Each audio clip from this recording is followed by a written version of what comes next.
मी आता आलो तो आमचे भाऊ चुलत भाऊ बाबास पाटील इथं बसली ती आणि मस्तपैकी इथं झाडाखाली बसलेला आहे आणि इथं हे यांचं घर आहे. आपण बघू शकतोय इथं मस्तपैकी इथं कट्ट्यावर इथं बसलेलं आहे आणि तुम्हाला दाखवतो आंब्याचं झाड. हे बघू शकतो हे आंब्याचं झाड आहे आणि झाडाला आंब भरपूर लागलेलं आहे. हे आता कधी काढणार आहे आंब? आंबा अजून 15-20 दिवसांनी काढायचा. 15-20 दिवसानंतर आंबा बघा की एक एक किती मोठा आहे. एवढी मोठं आंबा आहे इथं.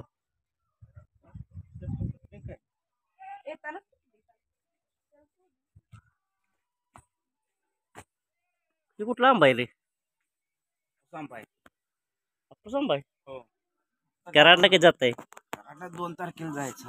2 तारखेला जाणार आहे वे. हो. काल आमच्या करंजोडे गावची यात्रा होती पण त्या यात्रेला मला जेवायला बोलवलेलं ते मला येता आलं नाही म्हणून दुसऱ्या दिवशी आज मी जेवायसाठी आलेलो इथं. त्यामुळं आज यांच्याबरोबर जेवून घ्यायचं म्हटलं. उद्या ही कराडला जातील परत ह्यांची आणि आमची काही भेट होत नाही लवकर. काय त्या तिकडे कराडला आल्यावर परत जेवणाचं नियोजन करणार आहे. कराडला कधी पण आला तर जेवण आहे. कराडला जायचं बी जेवायला आपण इथनं 40 किलोमीटर. आला कधी पण जेवण आहे. चांगल्या कंपनीत जॉबला असल्यामुळं त्यांना वेळ नाही आमच्या गावाकडे यायला.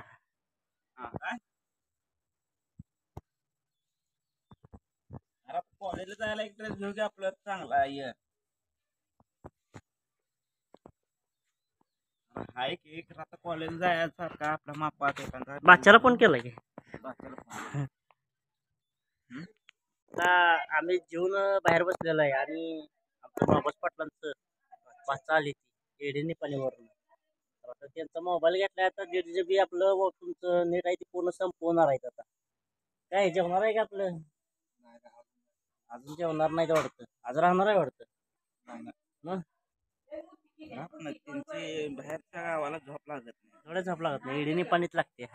परगावात गेले की त्यांची झोप लागत नाही त्यामुळे ते काय आज राहणार नाही. ते आता दुपारी तर ती जाणार. दुपारी जाणार अक्काला घेऊन.